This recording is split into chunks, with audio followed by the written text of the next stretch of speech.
Welcome to Chef Special. Today we're joined by Frank Correnti, Executive Chef at the Norman Hotel. He's come in to show us how to cook the perfect steak. G'day Frank. G'day Sean, how are you? Yeah, really Thanks good. for having me. Tell us what we've got today. Okay, so we've got a Queenslander T-bone here, nice thick cut T-bone, approximately about 600 grams. Beautiful. I find T-bones thicker the better, I believe. Queenslander brand, so it's pasture raised. Grass-fed, grain-fed. What are the differences? Like, you know, we hear this all the time out there. Oh, I've got a lovely piece of grass-fed beef. Oh, you've got to go the grain-fed.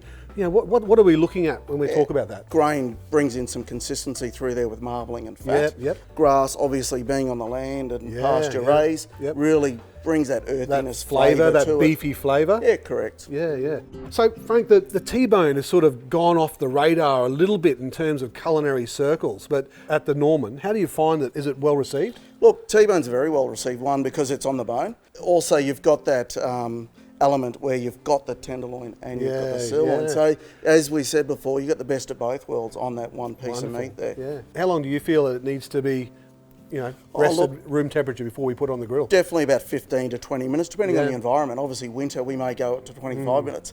But bringing it up to room temperature is going to help with the cooking, being that the fat starts to melt as well, and that's what we want, because we don't want to be using too much oil when we cook. Show us how it's done, Chef. Okay, so we've had these out, getting to room temperature. We're going to put a little bit of olive oil over it. Just helps with the cooking process. Now, as I said, we're not going to put too much because we have got the fat starting to melt on that sirloin side. And we've got two different muscles in the animal. So one, it is going to cook a little bit differently to the sirloin. Do you change the way you cook it because of that? Or? Not really change the way we cook, but have a little bit of leeway when we do serve it. So one side may appear a little bit undercooked to what you like. What I'm actually going to do is I'm just going to cut the fat a little bit as well. And you may find that may help when cooking it. Now, a little trick that I do is I like to crispen that fat first. Grab it, a pair of tongs, and just place it on the barbecue.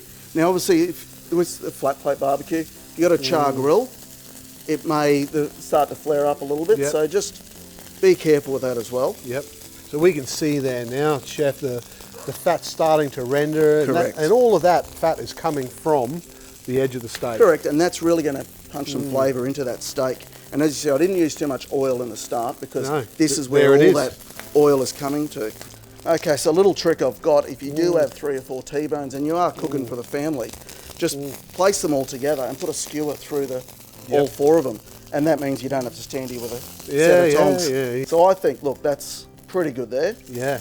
So we might start cooking the first side there now. Oil that grill up a little bit more and just place it on like that. So that's been about 2-3 minutes. Okay, so you want that nice caramelisation. This has been on the grill now for about 5 minutes or so? Yeah, it's been maybe a little bit longer. 6-7 minutes. The eye fillet is going to appear a little bit less cooked than the sirloin. But I'm confident that's probably going into medium rare, and I'd be happy to pull that off now and rest that. You know, a lot of people at home might be tempted to leave that on. Leave it for a bit longer because, I don't want to have it too rare.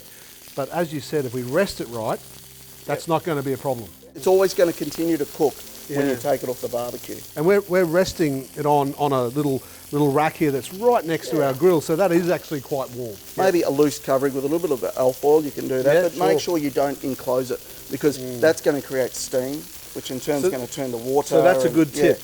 You know, you might be tempted to cover it up, you know, there might be a couple of flies around, but you've got to let it breathe while it's resting. Yeah, exactly, and also just remember, keep your barbecue on after, and you can always put it back on for another minute. Give it a flash. Just to flash it, heat it up just a fraction. And even if you find it's slightly undercooked, I'd rather cook a steak up to your preferred doneness than trying to bring it backwards, because you can never bring a steak back. Serve it overcooked. Correct. Yeah.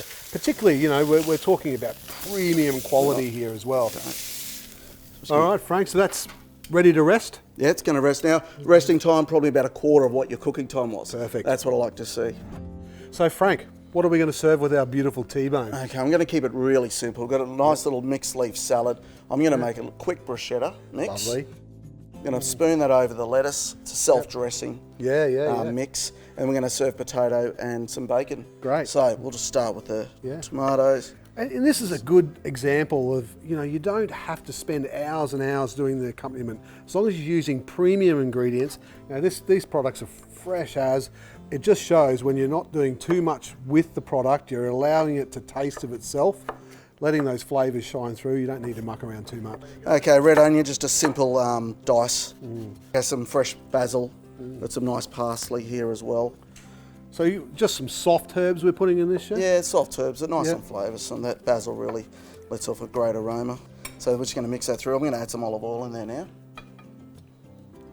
So seasoning here, Chef, too. I saw there was a decent amount of salt. Yeah, salt really brings out that flavour of tomato. And don't be shy with the olive oil as well, because this is going to be your dressing.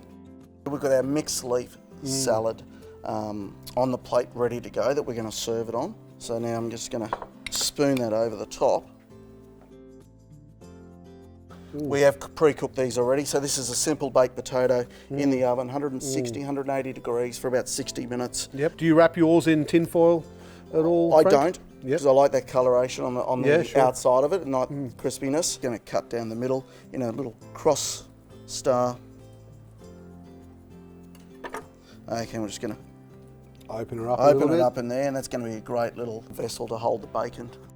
So this has been pre-cooked. So it's just diced bacon with some onion, a little bit of veal jus in that as well. Wow. So these are the little things that can lift the humble spud, elevate it to new heights.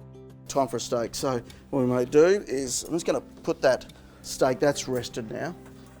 We're just going to put that back on the grill just quickly before we slice it. So we're going to slice this off the bone. Yep.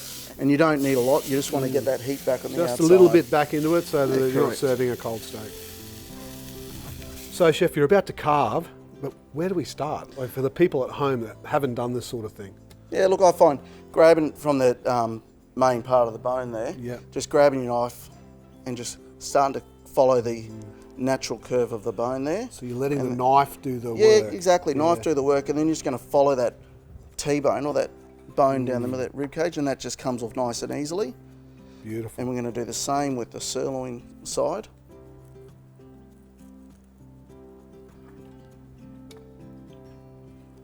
Now the key here is having a very sharp knife, and as we said before, let the knife do the work. Exactly. You're not hacking through it. Be gentle. Yeah. So what we're going to do, we're going to keep that for serving, aren't we? So we're going to just put that on the board there, and then we're going to slice that sirloin just across like that, still keeping the natural shape of that sirloin. That's looking fantastic, Frank. It's looking good. So as I said, I can already see that that's a nice medium. We're going into medium there, and with the eye fillet, as I predicted, it's a little bit less cooked than the sirloin there because of the different muscles. We're going to put that on the plate there. A bit of a mess there, but that's all right. What would we serve anything else with this, Chef? You can serve a nice little jus with it, or I like just a simple little bit of honey mustard on the side, and that's it. Keep it very plain. Let the meat do the talking. How about we go and enjoy this? Can't wait. Hey Frank, thanks again for coming in and giving us your insight in how to cook this wonderful beef to perfection. I can't wait to try it. And we're going to match it up with a couple of these Summer Bright lagers. Absolute pleasure. Cheers to you. Cheers. Thanks again. Let's get into it.